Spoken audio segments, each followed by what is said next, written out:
Morning friends, मैं एक बार पुनः आपके सामने हिंदी विषय के कुछ महत्वपूर्ण शीर्षकों को लेकर के उपस्थित हुआ हूं।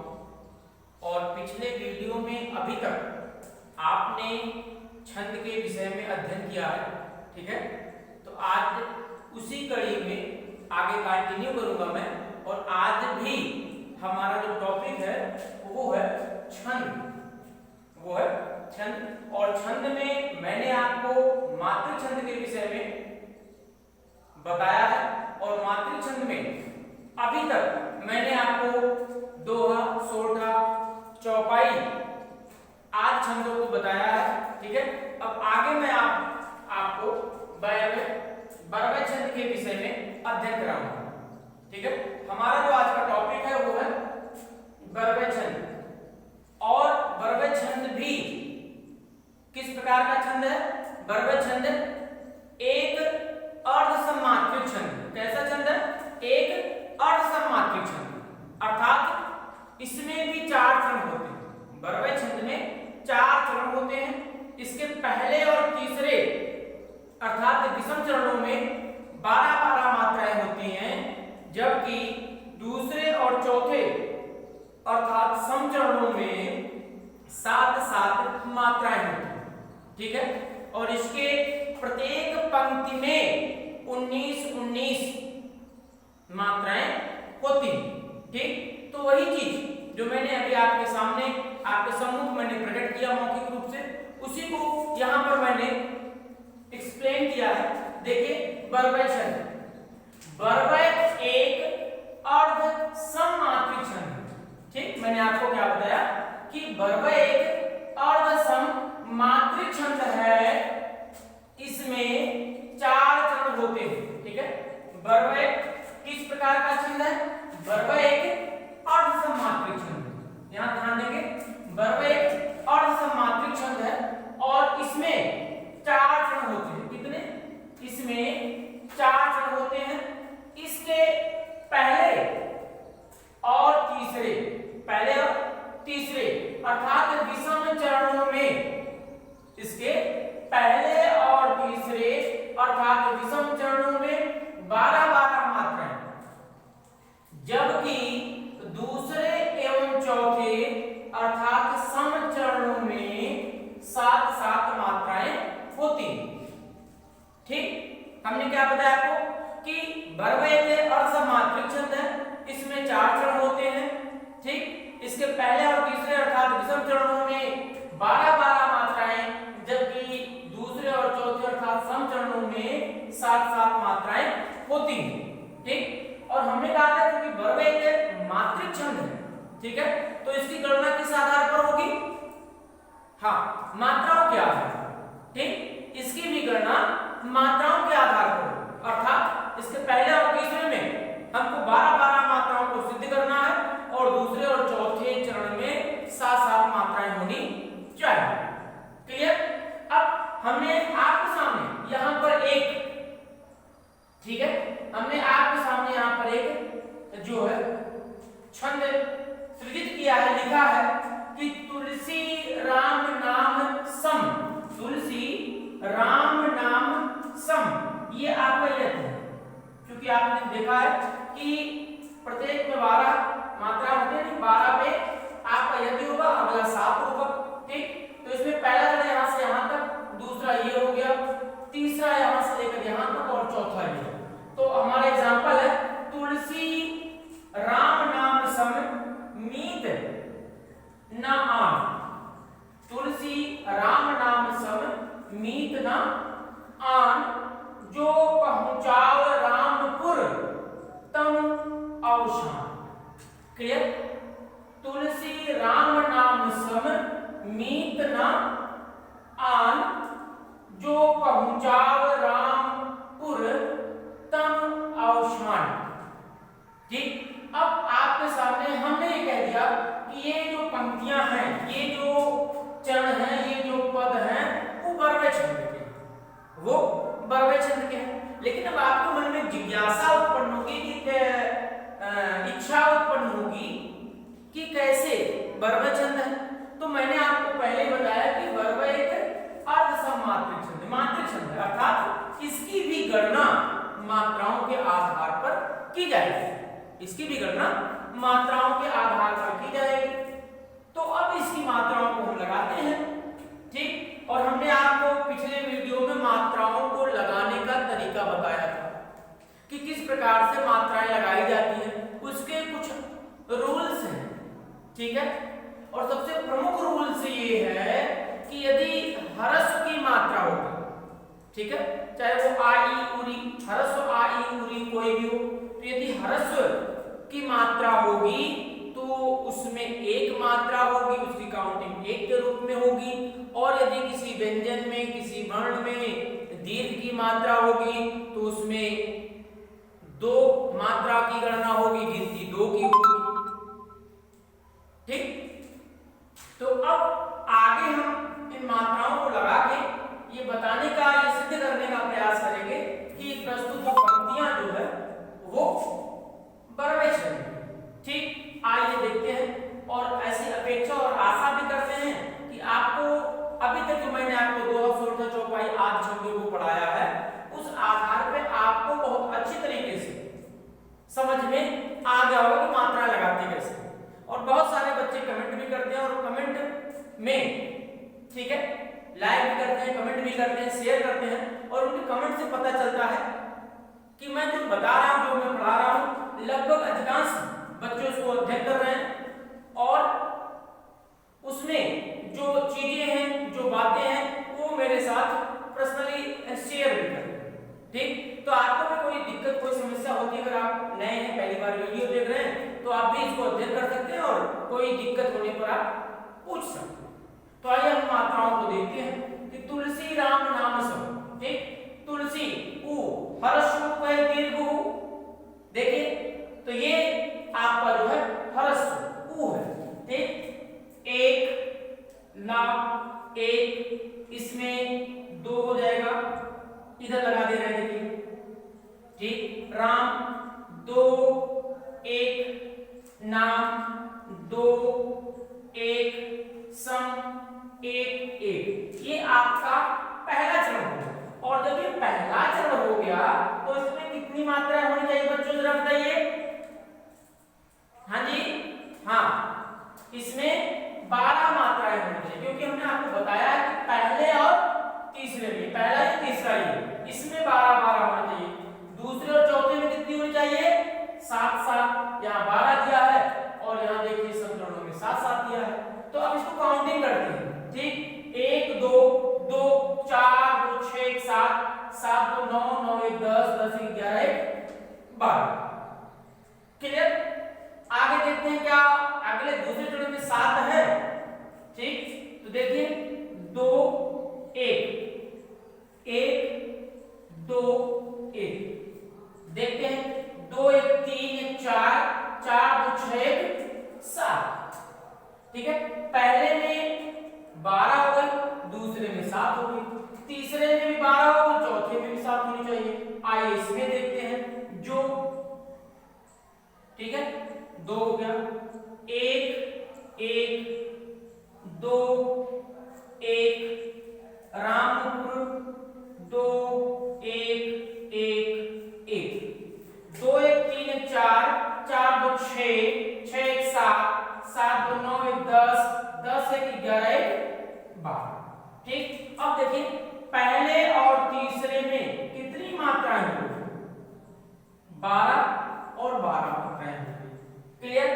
आगे देखते हैं 1 2 3 4 2 1, ठीक। 1 2 3 4 2 6 7, अर्थात दूसरे और चौथे में कितनी मात्राएं हो गई? 7। क्लियर हो गया हो?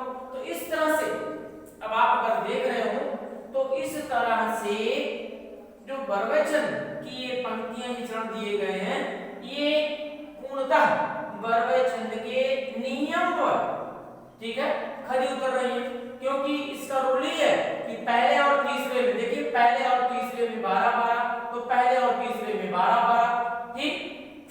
दूसरे और चौथे में देखिए, दूसरे और चौथे में कितना? 7 तो दूसरे और चौथे में 7 मात्राएं होगी, ठीक। तो समझ में आ गई होगी कि किस प्रकार से हम मात्राओं को लगाते हैं। ठीक है, तो इस तरह से आप और भी लिख करके और भी वर्ब छंद के एग्जांपल लेकर के आप लगाएंगे, प्रैक्टिस करेंगे, और जितना अधिक अभ्यास करेंगे, जितना अधिक आप प्रैक्टिस करेंगे, उतना ही बातें आपके दिमाग में क्लियर होती जाएंगी। ठीक है, अब आगे हम अगले छंद पे चलते हैं, रोला छंद। ठीक है, आइए देखते हैं अगला हमारा छंद है रोला छंद। ठीक, अब रोला छंद की भी कुछ विशेषताएं होती हैं। ठीक है, कुछ रूल्स होते हैं, कुछ नियम होते हैं। ठीक है, तो हम रोला छंद के उन विशेष नियमों को देखेंगे, समझेंगे और मात्राओं के आधार पर सिद्ध करने का प्रयास करेंगे, क्योंकि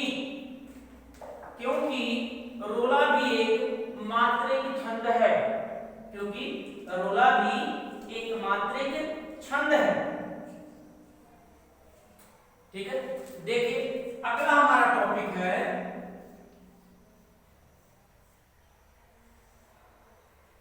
रोला छंद।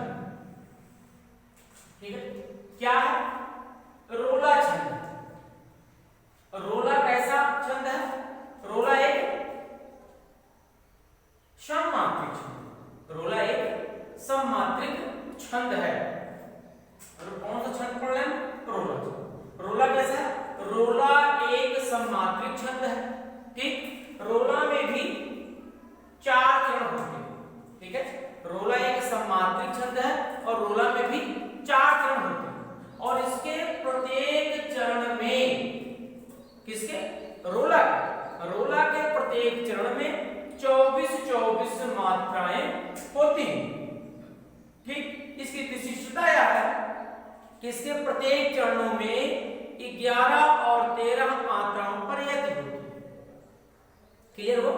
रोला छंद के प्रत्येक चरणों में 11 और 13 मात्राओं पर यति होती है, और जो इसकी 11वीं मात्रा होती है वह लघु होती है। रोला की जो 11वीं मात्रा होती है वह लघु होती है, ह्रस्व होती है, और 11वीं मात्रा लघु या ह्रस्व होने के कारण ही इसे हिंदी में या हिंदी व्याकरण में काव्य छंद भी कहा जाता है। तो प्रतियोगी परीक्षाओं में पूछ लेता कि काव्य छंद किस छंद को कहते हैं। ठीक है, क्लियर?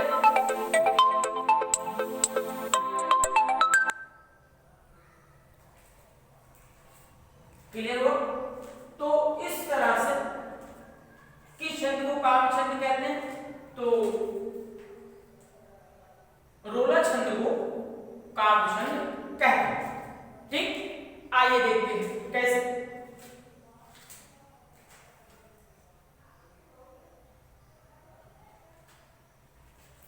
देखिए,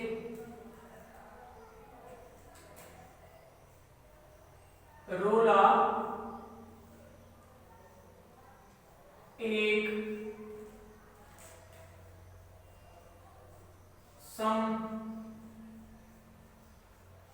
सममात्रिक छंद है। रोला एक सममात्रिक छंद है। इसमें अर्थात रोला, ठीक, इसमें 4 चरण होते हैं। इसमें 4 चरण होते हैं तथा इसके प्रत्येक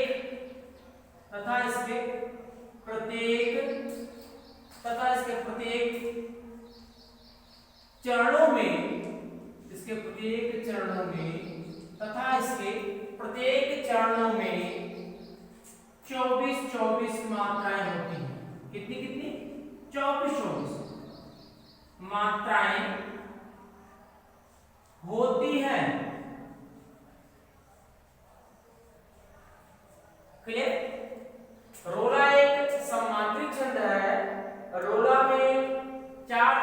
होते हैं तथा इसके प्रत्येक चरणों में 24 मात्राएं होती हैं। ठीक है। एवं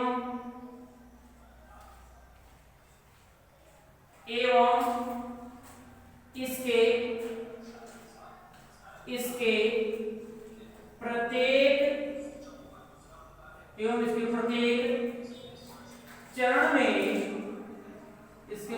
चरण में 11 एवं 13 मात्राओं पर इसके प्रत्येक चरणों में 11 एवं 13 मात्राओं पर यदि होती है और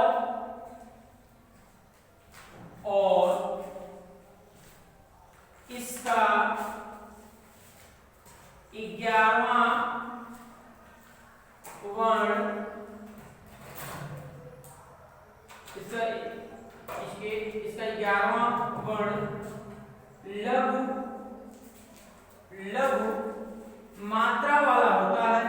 इसका 11वां वर्ण लघु मात्रा वाला होता है। इसी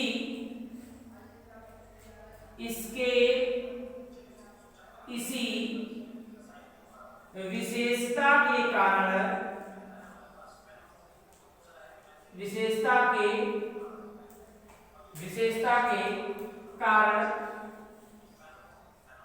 ठीक है, इसके इसी विशेषता के कारण इसे काव्य छंद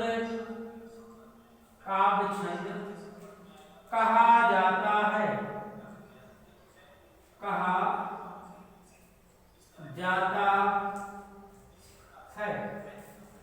क्लियर हो गया होगा? ठीक। देखिए हमने आपको क्या बताया कि रोला छंद, ठीक है, रोला एक सम्मात्रित छंद है, यानी इसके प्रत्येक चरणों में समान मात्रा है, जो भी हो वो सब समान मात्रा है। तो रोला एक सम्मात्रित छंद है। इसमें अर्थात रोला में 4 चरण होते हैं तथा इसके प्रत्येक चरणों में 24 मात्राएं होती हैं एवं इसके प्रत्येक चरण में 11 एवं 13 मात्राओं पर यदि, ठीक है, एक मिनट, यदि इसके प्रत्येक चरणों में अर्थात 11 और 13 मात्राओं पर यदि नहीं, ये थोड़ा सा मिस्टेक है, यदि, ठीक, 11 और 13 मात्राओं पर यदि होती है और इसका 11वां वर्ण लघु मात्रा वाला होता है और लघु मात्रा वाला होने के कारण अर्थात हमने लिखा कि इसके इसी विशेषता के कारण, मतलब इसी के लिए, ठीक है, इसे काव्य छंद भी कहा जाता है। काव्य छंद किसे कहा जाता है? काव्य छंद रोला को कहा जाता है। क्लियर? देखिए रोला एक सम्मात्रित छंद है, इसमें 4 चरण होते हैं तथा इसके प्रत्येक चरणों में 24 मात्राएं होती हैं तथा इसके प्रत्येक पंक्ति या प्रत्येक चरण में 11 एवं 13 मात्राओं पर यदि मैंने क्या कहा था कि चरणों को अलग करने का जो अल्प विराम है, ठहराव है, उसी को यदि कहते हैं। तो 11 और 13 मात्राओं पर यदि होती है और इसका 11वां जो वर्ण होता है, 11वां, ठीक है, जो अक्षर होता है वह लघु मात्रा वाला होता है, हर्ष होता है, ठीक है, एक मात्रा वाला होता है। इसके इसी विशेषता के कारण इसे काव्य छंद कहा जाता है। ठीक, काफी हद तक बात आपको समझ में आ गई होगी। ठीक है, अब इसकी इसी विशेषता को हम किसके, रोला के इन सभी विशेषताओं को हम इसके एक उदाहरण के द्वारा देखेंगे, समझेंगे और सिद्ध करने का प्रयास करेंगे। और ऐसी अपेक्षा भी ऐसा है कि अगर आपने एक बार ध्यान से देखा तो आपको एक से अधिक एग्जाम्पल करने की आवश्यकता नहीं पड़ेगी। तो आइए हम आपके सामने अब एक एग्जाम्पल लिखते हैं और उस एग्जाम्पल के माध्यम से यह जानने और यह बताने का प्रयास करते हैं कि किस प्रकार प्रकार से दी गई जो पंक्ति होगी, जो चरण होगा, वह रोला छंद का। ठीक है, तो आइए देखते हैं।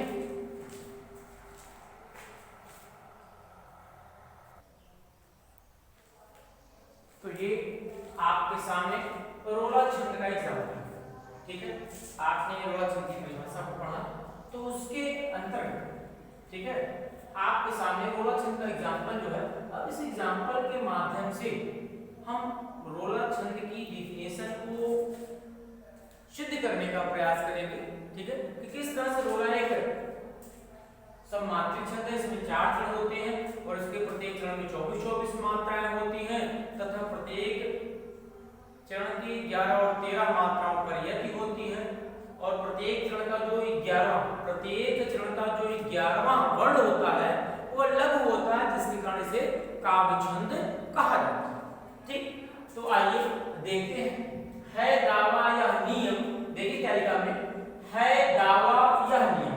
ठीक है, यानी कवि ने दावा किया है कि यह नियम है, किसका, यह दावा है नियम, यानी कवि दावा करता है कि यह नियम है, किसका नियम है, सृष्टि का, सृष्टि माने संसार का, यानी कवि कहता है कि संसार का यह नियम है, क्या, में सदा अटल है, यानी कवि के कहने का मतलब है कि संसार का यह अटल नियम, कवि क्या कह रहा है कि संसार का यह अटल नियम है, सदा से ही चला रहा है। ठीक, कवि का यह दावा है कि संसार में सदा से ही चला आ रहा है, अटल नियम है।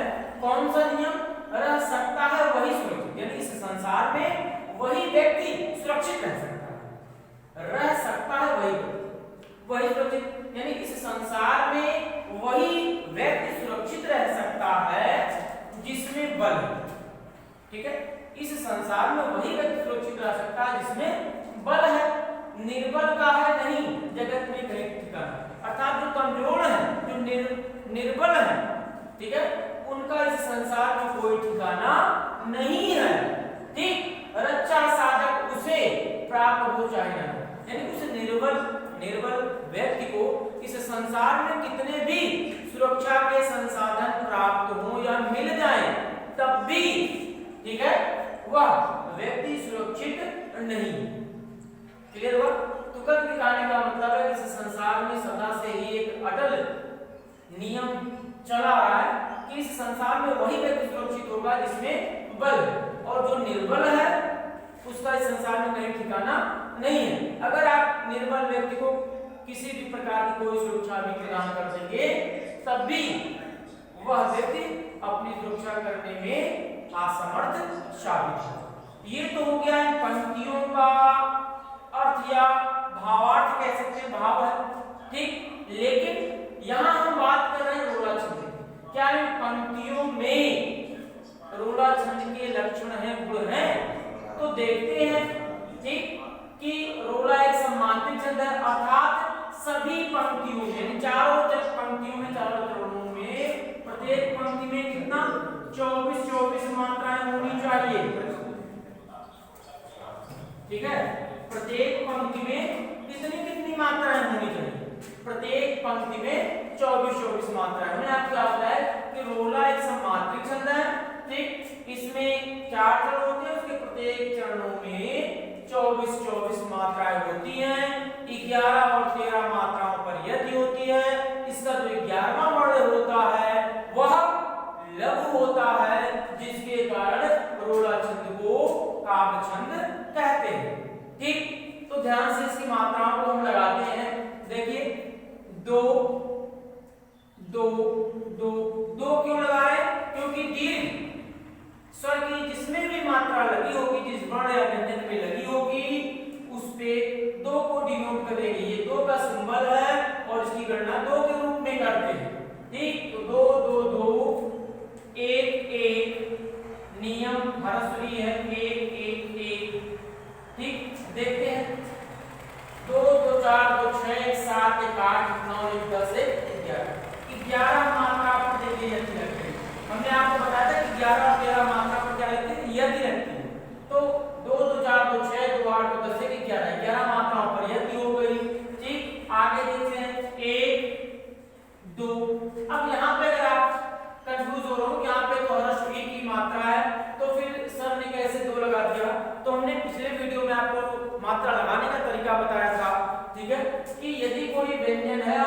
पहले कोई अर्ध व्यंजन है तो जो भी व्यंजन है चाहे उस हर्ष लगाओ या दीर्घ, ठीक है, हर्ष हो तो दीर्घ हो जाएगा और दीर्घ है तो वो दीर्घ रहेगा, ठीक।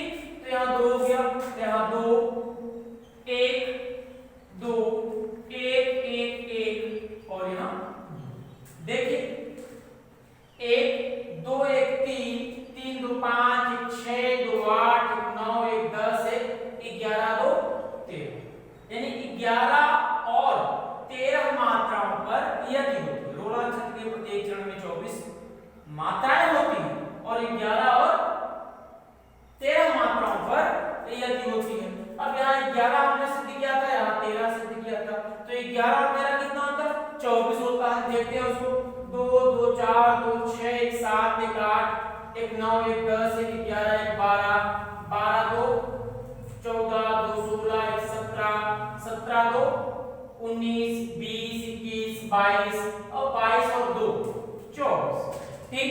ये हो गया, क्लियर हो गया। अब एक मैं अंत का बता दे रहा हूं, अंतिम का, ठीक है। देखिए नीचे से निकाल दे रहा हूं, यहां स्पेस है, ठीक। 1 2 क्लियर, 2 1 1 1 2 1 2 1 3 3 2 5 5 1 6 1 7 1 8 8 2 10, ठीक है। 10 2 2 2 2 2 2 और 2, ठीक है। तो हो गया 2 2 4 2 6 2 8 2 10 2 12 2 14 2 16 17 18 19 19 और 5 24। देखिए 1 2 3 3 2 5 5 2 7 7 1 8 8 और 2 10 10 2 12 12 2 14 14 2 16 16 2 18 18 2 20 20 2 22 22 2 24, ठीक। ये आपके सामने हो गई 24 मात्रा, यानी इसके प्रत्येक पंक्ति में कितनी मात्राएं हो गई? 24। तो इस तरह से आप रोला छंद हो, दोहा छंद हो, सोठा छंद हो, चौपाई छंद हो, बरवे छंद हो, या आगे जो मैं बताने जा रहा हूं मात्रिक छंद, ठीक है, जिनकी गणना मात्राओं के आधार पर करते हैं, ठीक है, उनकी मात्राओं को आप इस प्रकार से लगा करके अपने छंद की प्रमाणिकता को साबित कर सकते हैं, ठीक है। तो ऐसी अपेक्षा और आशा है कि संभवतः आपको काफी हद तक बातें समझ में आ गई होंगी, ठीक है। तो आपको बातें समझ में आ गई हैं तो आप इसका अध्ययन कर सकते हैं, नोट्स बना सकते हैं और अपनी परीक्षाओं में इसका सदुपयोग कर सकते हैं। क्लियर हो? अब हम आगे अभी आपको बताएंगे रोला छंद के बाद अगला जो हमारा शीर्षक है, जो हमारा टॉपिक है, वो है कुंडलिनी छंद। कौन सा छंद? कुंडलिनी छंद, ठीक है। आइए देखते हैं कुंडलिनी छंद के विषय में। देखिए इसको हम इरेज करते हैं। अब जिस प्रकार से हमने पिछले मात्रिक छंदों को देखा है, अब उसी प्रकार से हम कुंडलिनी छंद का भी अध्ययन करेंगे, ठीक है। हमारा अगला जो टॉपिक है, जो शीर्षक है, वो है कुंडलिनी छंद, ठीक। और आपको बता कि आज हम छंद के अंतर्गत मात्रिक छंद पढ़ रहे हैं और मात्रिक छंद में आज अगला हमारा टॉपिक है कुंडलिनी,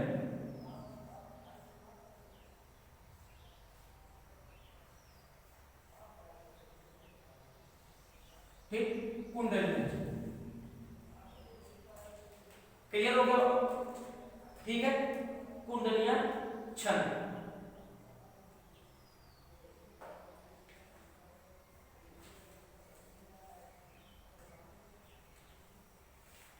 देखिए कुंडलिनी छंद,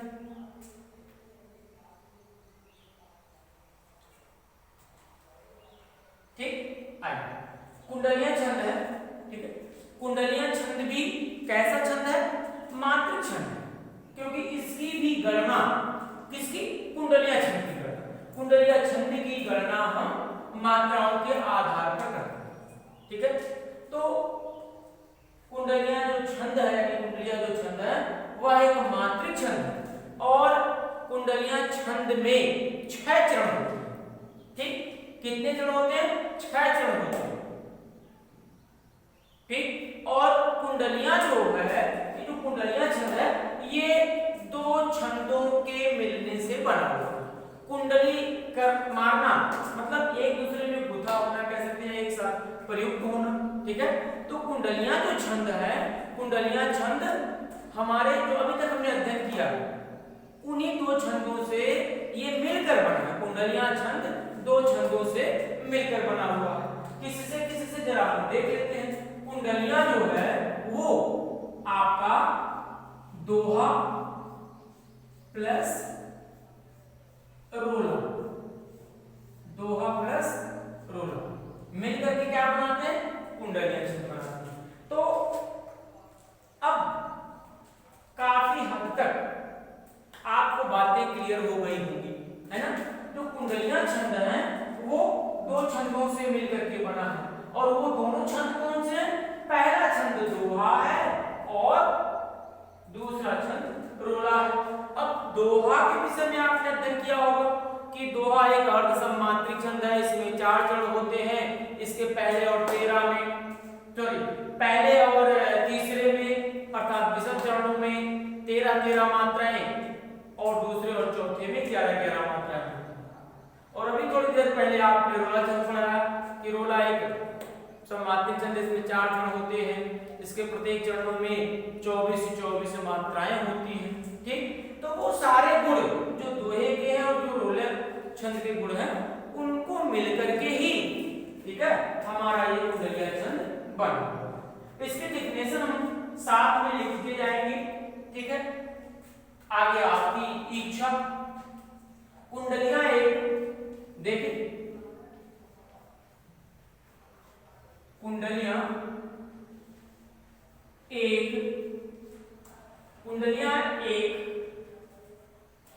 एक मात्रिक छंद है। कुंडलियां एक मात्रिक छंद है। ठीक है, इसमें अर्थात कुंडलियां में, इसमें कुंडलियां में 6 चरण होते हैं। कुंडलियां में 6 चरण होते हैं। ठीक है, इसके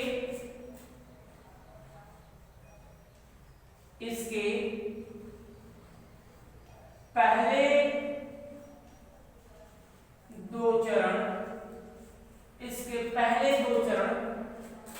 दोहा के तथा अंतिम 4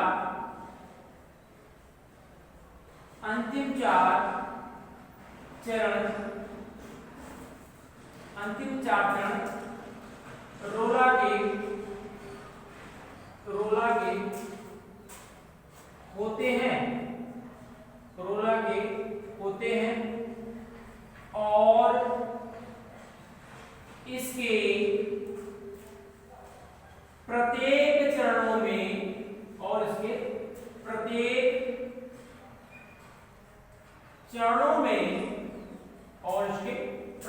चरणों में 24 मात्राएं होती हैं। 24 मात्राएं होती हैं। ठीक, और इसके प्रत्येक चरणों में 24 मात्राएं होती हैं। ठीक है, इस छंद का प्रारंभ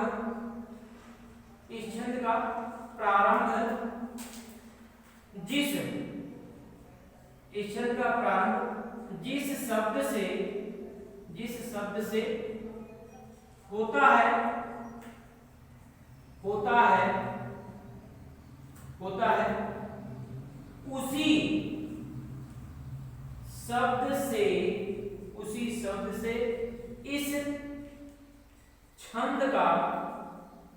उसी शब्द से इस छंद का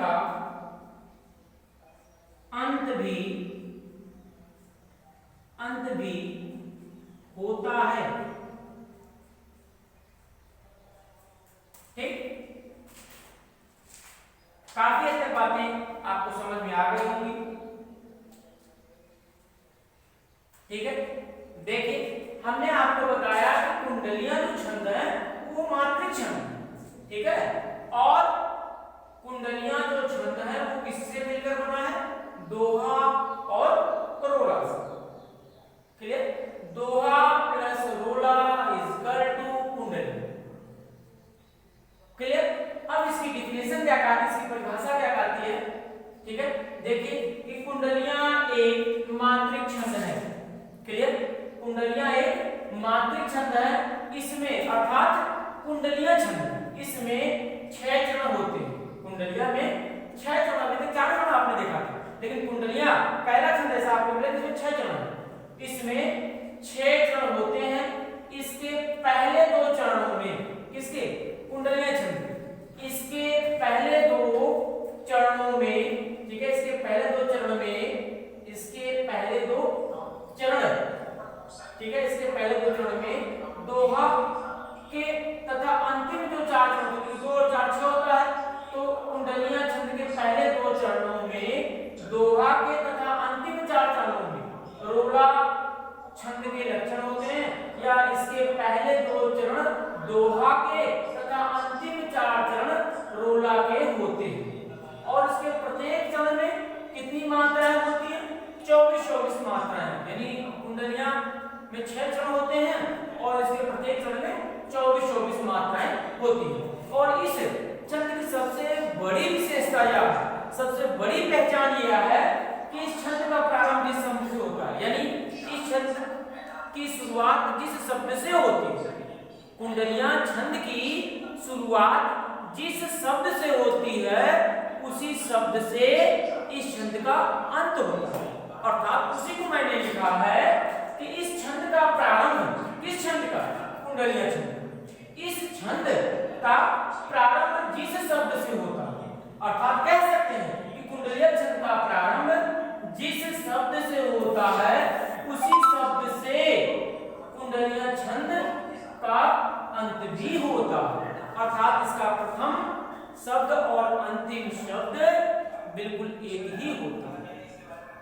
ठीक, कंपटीशन की परीक्षाओं में कई बार ये पूछ लेता है कि ऐसा कौन सा छंद है जिसकी शुरुआत और अंत एक ही शब्द से होती है। ऐसा कौन सा छंद है जिसकी शुरुआत और अंत एक ही शब्द से है? तो वह छंद आपका बेहिचक आप ऑप्शन में टिक करेंगे, बोला करेंगे कुंडलियां छंद। ठीक, और अगर ये वीडियो छोटे बच्चे भी पढ़ रहे हो तो इस तैयारी के साथ पढ़ें कि उनका क्लास का कोर्स तो कंप्लीट हो ही रहा है, साथ ही साथ आगामी परीक्षाओं की भी तैयारी इस आधार पे कर सकते हैं। ठीक, क्योंकि किसी भी विषय का जो मूल स्रोत होता है वो कभी भी परिवर्तित नहीं होता है। ठीक, वैसे ही आपकी जननी अर्थात जो हमारी मातृभाषा है वो माँ के मुख से निकलने वाली होती है, और हमारी मातृभाषा हिंदी है, तो इसका भी जो मूल स्रोत है वो वही रहेगा। किसी भी कक्षा की तैयारी करें, किसी भी कक्षा में पढ़ें। ठीक है, तो ये जो बातें हमने आपके सामने ब्लैक बोर्ड पर अंकित की है, इन्हीं सब बातों को, इन्हीं सब शर्तों को, इन्हीं सब रूल्स को हम कुंडलियां छंद के एग्जाम्पल के माध्यम से, कुंडलियां छंद के उदाहरण के माध्यम से, ठीक है, सिद्ध करने का प्रयास करेंगे। जैसे विगत छंदों को हमने आपको समझाने का प्रयास किया, क्योंकि मात्रिक छंद है तो इसकी गणना मात्राओं के आधार पर होगी। तो इसका एग्जाम्पल आपके सामने अब मैं लिख रहा हूं, ठीक है, और उस पर मात्रा लगाकर यह बताना चाहूंगा या बताऊंगा कि ये किस प्रकार से कुंडलियां छंद। ठीक है, तो आइए हम एक एग्जाम्पल देखते हैं। केवल एक एग्जाम्पल से सारी बातें स्पष्ट हो जाए। ध्यान से आप देखिए। ठीक है, ठीक है, तो ये आपके सामने कुंडलियां छंद का एग्जाम्पल। ठीक, देखिए, कृदन कतम नाम मां नहीं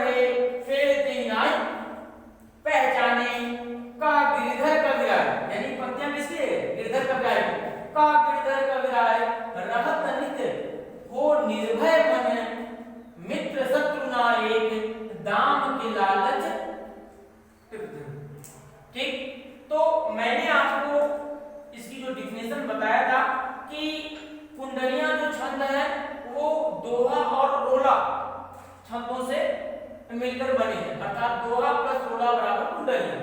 और हमने आप इसकी परिभाषा बताया, इसके तो जो ऊपर की दो पंक्तियां वो किसकी है, दोहे की, अर्थात इसमें दोहे के लक्षण हैं, यानी दोहा छंद का गुण है। और अंतिम जो चार पंक्तियां हैं वो किसको या किसका गुण परिलक्षित होता है, वो आपका होता है रोला छंद। क्लियर हो गया होगा। हमने आपको बताया था कि कुंडलियां एक मात्रिक छंद है, इसमें 6 चरण होते हैं और इसके प्रत्येक चरण में 24 मात्राएं होती हैं। क्लियर। और इसके प्रथम 2 चरणों में दोहा छंद और अंतिम 4 चरण रोला छंद के होते हैं, अर्थात दोहा और रोला मिलकर के कुंडलियां छंद का निर्माण करते हैं। और इसकी मैंने आपको सबसे बड़ी विशेषता यह बताई थी कि इस छंद की शुरुआत जिस शब्द से होती है उसी शब्द से इसका अंत भी होता है। ठीक। कंपटीशन की परीक्षाओं में पूछता है, मैंने आपको भी बताया कि ऐसा कौन सा छंद है जिसका प्रारंभ और अंत एक ही शब्द से होता है। तो देखिए प्रारंभ है इसका कृतधन, ठीक है, कृतघन, और अंतिम है कृतघन। देखिए यहाँ पे गौर करें आप, तो इसका प्रारंभ जिस शब्द से हुआ है उसी शब्द से इसका अंत हुआ है। ठीक। अब रही बात इसके मात्राओं की गणना की, तो हरस पे 1 और दीर्घ पर 2 लगाकर देख लेते हैं। देखिए हरस जो आपका री है वो हरस स्वर के अंतर्गत आता है, 1 1 1 1, क्योंकि सब में हरस है। ठीक है, 1 1 ये भी हरस है, 1 1 2 1 2। क्लियर। 1 2 3 4 5 6 7 8 2 10 10 1 11 2 13, क्योंकि हमने आपको क्या बताया कि इसकी जो 2 पंक्तियां हैं इसमें दोहा के लक्षण, अर्थात इसमें 13 होंगे और इसमें 11 होंगे। तो पहले में 13 आ गए, आगे देखते हैं 2 1, ठीक, 1 2 2 2 1, ठीक है, ये लगी हुई है। 2 1 3 1 4 4 2 6 2 8 2 10 11, है ना।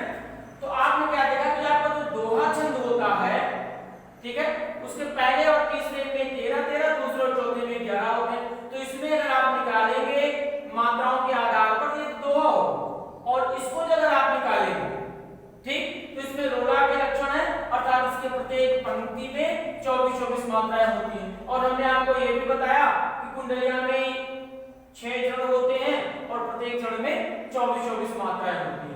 उसका एक एग्जांपल मैंने आपको यहाँ पे दिया, पहली पंक्ति में यहाँ से लेकर यहाँ तक 13 और यहाँ से लेकर के यहाँ तक 11, यानी 13 प्लस 11 करेंगे तो उसका जो योग आएगा वो आपका आएगा 24। इसी आधार पर आप अन्य सभी पंक्तियों के विषय में बाखूबी निकाल सकते हैं। ठीक। तो ये बातें काफी हद तक आपको समझ में आ गई होंगी। आगे भी आप इसी तरह की पंक्तियों को लिख करके जो भी मात्रिक छंद हमने आपको अभी तक पढ़ाया है उसके विषय में ज्ञान कर सकते हैं। तो ये आपकी अपनी नैतिक जिम्मेदारी बनती है कि आप इस वीडियो पर गौर करें, जो भी बातें बताई गई हैं उसको बिल्कुल इत्मीनान से, ध्यान से अध्ययन करें। कोई समस्या होती है पूछिए, और अगर वीडियो अच्छी लगती है तो इसको शेयर जरूर कीजिए। ठीक है, अगले वीडियो में एक नए टॉपिक के साथ मैं पुनः आपके सामने उपस्थित हूँ। ठीक है, धन्यवाद।